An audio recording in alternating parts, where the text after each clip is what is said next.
like he can be with this. It's time for a little comedy, a little content, and a lot of conversation. It's the Geno Jones Show, exclusively right here on YouTube. Now here's your host, Geno Jones. It's Tuesday, it's showtime. What's happening, everybody? It is that time for the Geno Jones Daily Variety Show. Monday through Friday, live right here on my YouTube channel. That's how you spell Geno. Like, share, and subscribe. And if you'd like to be a sponsor of the show, if you'd like to advertise on the show, you want to be a guest on the show, I'll tell you about that at the end of the show. All right, coming up in a few minutes, I'm going to be going live. Speaking of live, happy birthday, August Wilson, the greatest American playwright. You could argue, make an argument, probably the greatest playwright in the history of the planet. Today is his birthday, and we're going to go to Pittsburgh. My legal expert, Paul Ellis Jr., who happens to be the maternal nephew of the late August Wilson, they are having a big celebration in honor of August Wilson's birthday, and they're going to be telling you all about the August Wilson House. That's officially going to be opening sometime this year. Paul Ellis Jr., and he's got a member of his team, another special guest with him. So I'll bring them on camera with me shortly. But right now, let me get into my monologue. So the FBI opened a federal civil rights investigation into the murder of Andrew Brown Jr. Andrew Brown Jr. was an unarmed black man sitting in his car, in his driveway, with his hands on the steering wheel. And the police in Elizabeth City, actually, they were not the city police. These were like the county sheriffs that rolled up on this guy, allegedly. They had a warrant for his arrest, something regarding, according to the police information and police report that, police reports and the initial reports that the police put out to the media, you got to look side-eyes. Got to look at a side-eye, because remember, the initial report that came from the police officer in Minneapolis, George Floyd was murdered. They said George Floyd had a medical emergency, he didn't have a weapon, and he had a medical emergency and he died. Well, the medical emergency was Derek Chauvin's knee on his neck for 9 minutes and 29 seconds. Didn't tell you about that. That was not the initial report to the media from the police department. So these initial reports from the police department, you really got to give them the side eye, both side eyes. Right. So anyway, he was in his driveway. They were trying to apparently serve some type of warrant. He's in his car with his hands on the steering wheel. This is according to his family members, his son, and one of the attorneys for the family that saw 20 seconds of this video. And he was shot. According to the autopsy, the family had an independent autopsy that they released the information today. One of the attorneys read the official report that they had conducted, or the autopsy report that they paid for, that they had conducted. So Andrew Brown Jr. was shot 5 times. The shot that killed him went through the back of his head, and the bullet lodged in his brain. So that's just how many times he was shot, not shot at. So we're just waiting, but thank God that the FBI opened a federal civil rights investigation into the murder of Andrew Brown of Elizabeth City, North Carolina. That's in the eastern part of North Carolina.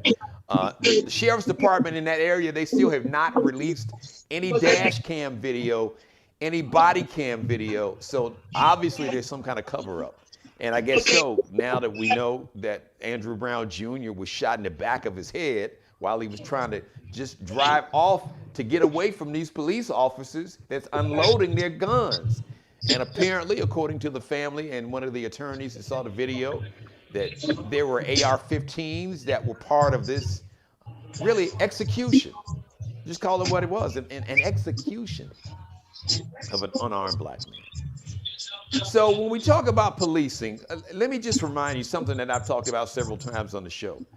For over 10 years, the FBI has been warning that white supremacists, white militias, neo-Nazis, Ku Klux Klan types, and white nationalists have been infiltrating local, state, federal police departments, and the United States military.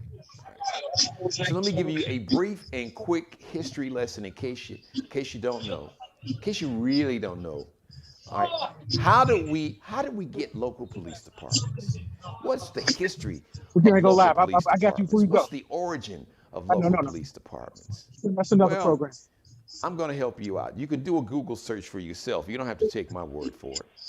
The whole institution of local policing comes from local slave patrols. And those slave patrols were set out to capture, arrest, and return former enslaved people back into slavery. Did you get something? So the institution of local policing was created to serve and protect not black people.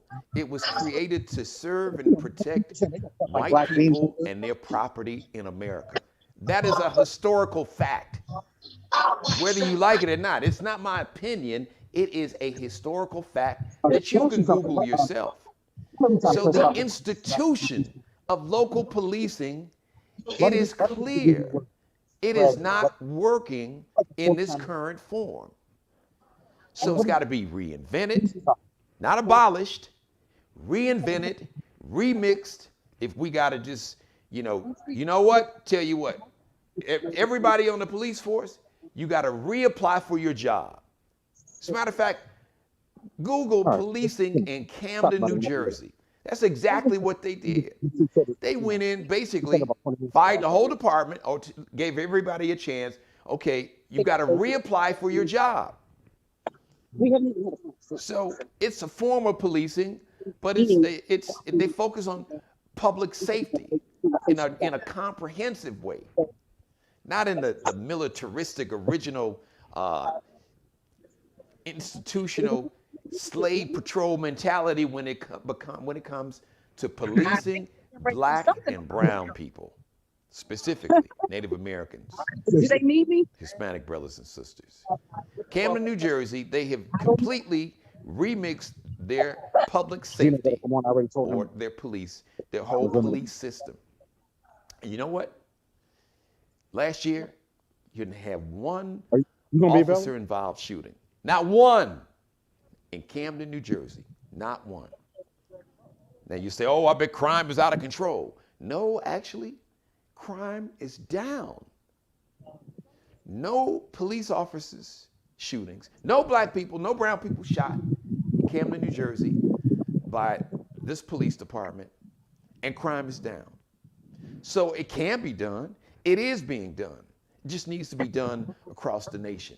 Once again, that's why it's so important that Congress, the House of Representatives, they've already passed it. Senator Tim Scott, as a matter of fact, Google his number in Washington, D.C.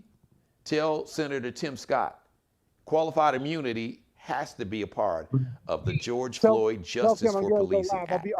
Because I'm going to say it again, and I'm going to beat this drum if I have to beat this drum every day. And I'm about to bring my guest on. If I cannot appeal to your sense of humanity, if you are a police officer and you cannot see my humanity, that you are threatened, that you see me less than human, or that some imminent lethal threat just because of the skin I'm in. Like a cameo song. They had a song called The Skin I'm In. So if the skin I am in somehow poses in your mind an imminent, immediate lethal threat, if you can't see my humanity, if you don't have the compassion and decency to see me as a human, then I know one way to get your attention, and I know one way to help you with that, and that's to go digging in your pockets. So no, why sue the police department?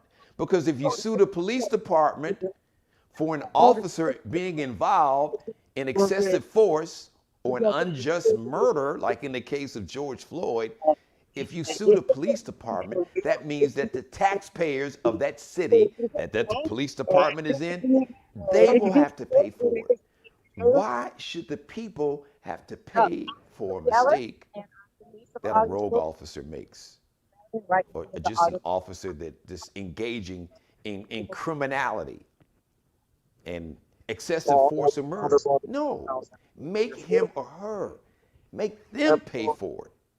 Because if they know that if they go and do something like what happened to Andrew Brown Jr., each one of those officers, if they know that their pension that they've been saving up for 15, 20, 30 years, if they know that all that money, if he owns property, bank accounts, liquidate all of his assets, sue the individual, yes. It's not going to ruin policing. It's going to wake police up and say, whoa, hold on. We may not like black folks, but damn it, I love my pension more than I hate black folks. So before I grab a gun, maybe I'll grab a taser. Let me try to diffuse this situation. Because if I can't appeal to your humanity, I can go dig into your pockets, and I damn sure can get your attention that way. That's my monologue for today. All right, let's switch up. I'm really excited. Ladies and gentlemen, we're about to go live to Pittsburgh right now. As a matter of fact, they're having a really good time. Paul Ellis Jr. and another member of his team. They are right there. As a matter of fact, hey Paul, I don't know if you can hear me. I don't know who's on the camera right now. They're live in Pittsburgh. So today is August Wilson's birthday.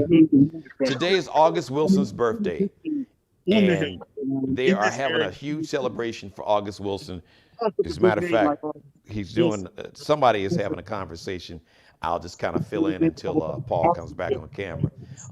The August Wilson house. As a matter of fact, you can see they've got a tent there. It looks like a local journalist there in Pittsburgh, Pennsylvania. The woman on your left, her name is Denise. She is part of the August Wilson house team there to launch this house. So Paul should be coming back on camera very soon. So they're having a great time. There he is. As a matter of fact, there's Paul. Let's see here. I think we can get him on. Let's try to get him on camera right now. I think he needs, I'll give him a minute. I'll give him 1 minute. So anyway, today marks the birthday of August Wilson. I believe he would have been 76 today had he been alive. And August Wilson, for those who don't know, August Wilson is an American icon, an American treasure, arguably the greatest American playwright in the history of this country, arguably maybe the greatest playwright, period, irregardless. So later this year, they're going to be opening the August Wilson house. This is August Wilson's original home, as a matter of fact. And so Paul Ellis Jr. is August Wilson's maternal nephew. And before August Wilson transitioned, he left Paul in charge to create and to open the August Wilson house. So they're having a huge celebration. Artists, I believe musicians, all type of different art. They have exhibitions. Some of the creative people there in the community are displaying their artwork, and it's just a huge celebration of August Wilson, his life, his work, and the August Wilson house that will officially be opened later this year. As a matter of fact, I see Paul and I see his sister, Kim Ellis. I should say Dr. Ellis. She's a doctor, dynamic personality. So good. We'll get them on camera. So today is the day. As a matter of fact, you can get some more information about the August Wilson house. You can just go to augustwilsonhouse.org, I do believe. And if you want to support this cause, when Paul comes on camera, I'm going to have him tell us exactly when the official opening of the August Wilson house. So we're live. We're doing live TV. So they are live in Pittsburgh. So I'm waiting for Paul to wrap up so he can come on camera and then give us more details about the huge celebration. It's been a day of celebration.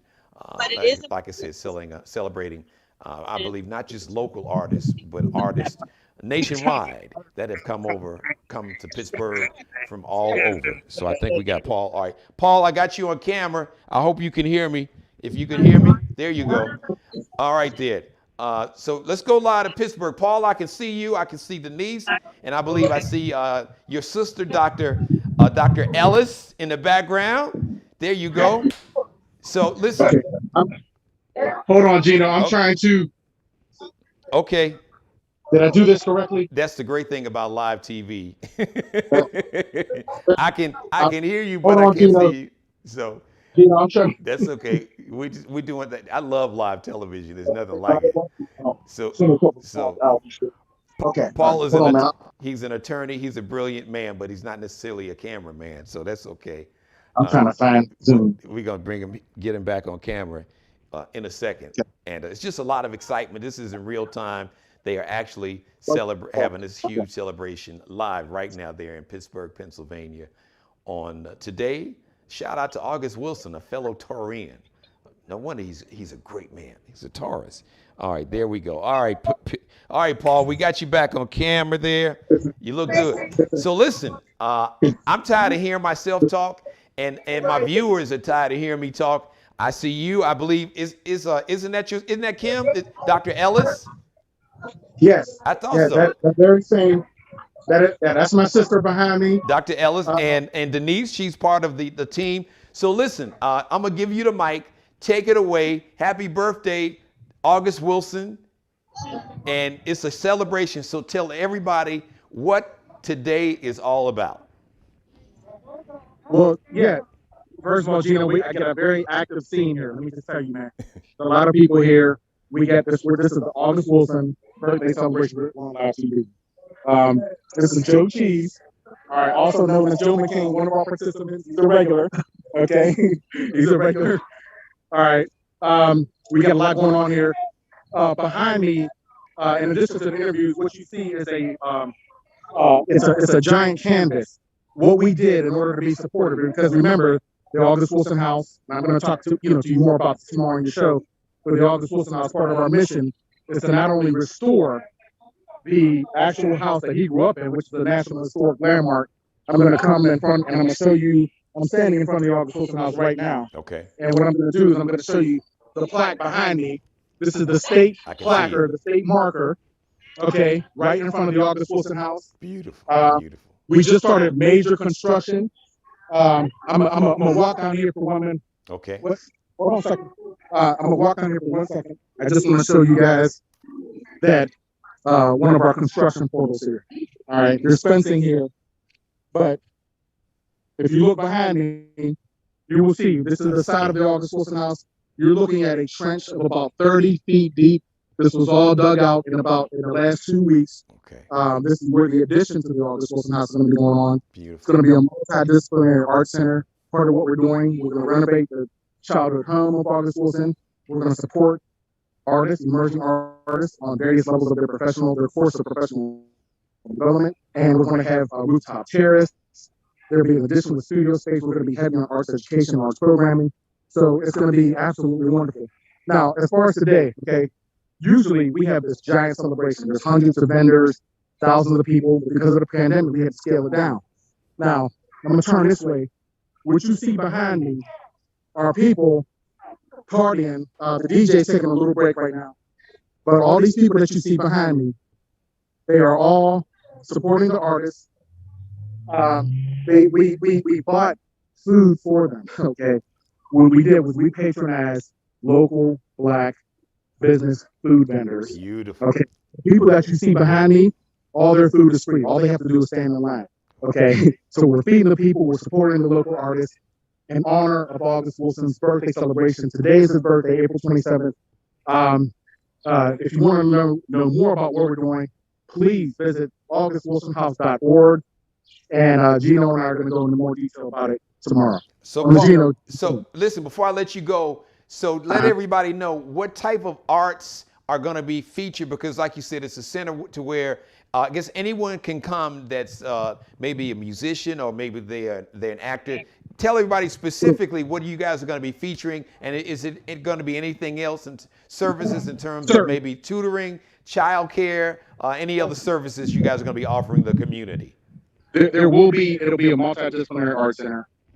So the posters, the people that you see behind me, that's artwork of the people that we commissioned for this birthday celebration this year. Even though this is visual art, obviously, but keep in mind, August Wilson is not a hip hop legend. He's a literary artist. We want to keep that alive. We want to make sure that we have writing classes, all type of arts education, arts programming. but there's art comes in all form. So we got to make sure that we support the visual arts, the literary arts, performing, all disciplines. So it's going to be a multidisciplinary art center. We're going to be heavy on arts education, arts programming. We'll balance it against our visitor, because this is sacred ground, Yes. So we gotta create a visitor experience, but we're going to do that, and we will have an entire landscape. We will have an entire program brochure, our website again, which is augustwilsonhouse.org. We'll have and by the way, everything we do is on our Facebook page, which is August Wilson House on Facebook. So just stay tuned and please join our mailing list, which is at the bottom of the website, augustwilsonhouse.org. All right, listen, I know you got a lot going on, so And, yep. just give us a quick little tease. Tomorrow you're going to come back and talk in detail about the house. Do you guys have a projected date for the official opening yet? We're giving it 18 months to be on the safe side. Okay. Because not only do we have to do the house, but we have to do the site around the house. Okay. Which is a project in and of itself. And I'll definitely go into more detail about that tomorrow. All right, man. Listen, thank you. I appreciate it. I know it's busy. Tell Dr. Ellis I would love for her to join you tomorrow. Maybe Denise can join you. But it was great seeing them. Tell them both black don't crack. They look great. You looking great yourself, brother. I'm really proud of you. Thanks, G. August Wilson is a true treasure and an American icon, and I'm so happy that you're making this happen. I know this is a vision and a dream of your uncle and yours, so I know he's so proud of you. So once again, anybody that's watching, please, you can support the August Wilson House and this great organization, this great facility. But please, they can use your financial assistance. Any project like this takes a lot of money. So once again, Paul, if people want to go ahead and contribute and donate some money to support this house, let them know where they can go right now and donate some money. AugustWilsonHouse.org. The donate button. There you go. Hit the donate button, augustwilson.org. All right, P, I know you're busy. I'm going to let you get back because I know you got thanks, G. I'll see you tomorrow. Live shots and everything. You come on tomorrow, and we'll go ahead and we'll do the long-form conversation talking about the August Wilson House, man. All right. Okay. I'm proud of you. Tell everybody, send all my love back to everybody in Pittsburgh. That place has a special heart. I did a morning radio show in Pittsburgh for 3 years, so that's like another home for me. All right, thanks, P. I appreciate thanks, it. G. I'll catch you later. All right. Okay, thanks. That's Paul Ellis Jr. doing his thing. All right, the August Wilson House, augustwilsonhouse.org. Go to the website. More important, support this house. This is going to be, it's going to be a global tourist attraction. But the main emphasis is, like Paul said, is to give young people, especially there in the community. It's a community that gentrification set in, but the people in Pittsburgh, they were able to make sure that many of the elderly African Americans that have been living there for 30, 40, 50 years were able to afford to stay there. And Paul can tell you all about that tomorrow. Listen, thank you for letting me be a part of your life. As always, God bless each and every one of you. God, most of all, thank you for letting me do the Geno Jones Show. Live Monday through Friday, 6:30 p.m. Eastern, 5:30 in Chicago, 3:30 out on the West Coast. Like, share, and subscribe. If you'd like to be a sponsor, I'd be honored to have you as a sponsor of my show. If you'd like to advertise on my show and my channel, I'd be honored to have you do that. If you need a pitch man for your product, I'm the king, not the king, I'm the king, not the king, a pitch man. So just reach out to me. You can leave me a message right here on my YouTube channel or Geno Jones Show. That's how you spell Geno with a G and an E. GenoJonesShow@gmail.com. All right, please. So reach out to me. I'm all about supporting black businesses. So listen, all businesses are welcome, but I'm very intentional in wanting to give black businesses a platform because a lot of times we as black business people, we don't have platforms that other people have access to. So I created this platform in part to make sure that black-owned businesses will have another platform to talk about their business, or maybe you got a project like the August Wilson House. So I'd be honored to, like I said, have you as a sponsor. So come on, support it, brother. I appreciate it. You know what I'm saying? in my family, especially my daughter that's in college. Yeah, Columbia College, my alma mater, trust me. Yeah, their tuition, that tuition bill will appreciate it too. Shout out to Mr. Bruce Gage, the official wardrobe stylist and consultant for the Geno Jones Show. Check him out on IG, on Instagram. Just search Bruce Gage, Gage, Bruce Gage on Instagram. Just do an Instagram search. Also, you can check him out at flyballthestore.com. Flyballthestore.com. And shout out to Markel Bailey. He is the official barber and hairstylist for the Geno Jones Show. Check him out on Instagram on IG, Kelby Cuttin. KELBECUTTIN. Kelby Cuttin on IG, on Instagram. I'm coming to you live right now on my YouTube channel and on Facebook. Thanks. Shout out to Restream. The technology is allowing me to do that. But please like, share, subscribe, and tag everybody you know. This episode and all my previous, go back and binge watch all my back episodes, my daily monologue, my daily commentary, my daily monologue. Great guest. Tomorrow, we'll have Paul Ellis back on the show to talk in full detail about the August Wilson house. Just some really exciting things, and he can give you a little more history and background for those who might not know. Educate you a little more about the American icon, the iconic playwright, August Wilson. The play Fences, that was a movie, starred in Denzel Washington, who should have got the Academy Award for Best Actor. My girl Viola Davis, she did win an Academy for Best Actress for her role in Fences. Actually, the movie should have been Best Picture, which is a whole nother story. That's the Academy Awards. But so many iconic Broadway plays written, produced by the late August Wilson. So we'll go into detail, give you a little history lesson tomorrow about August Wilson and a whole lot more. All right, everybody, thank you for watching. I love you. I really do, each and every one of you. Thank you for watching. Mother, I love you too. I know you're always watching. So until tomorrow, like, share, subscribe, tag, and be a sponsor right here. The Geno Jones Show, live on my YouTube channel. Until tomorrow, Wednesday, Hump Day, 6:30 p.m. Eastern live. Once again, thank you for watching and be blessed. Subscribe and tune in to the next episode of The Geno Jones Show, exclusively right here on YouTube.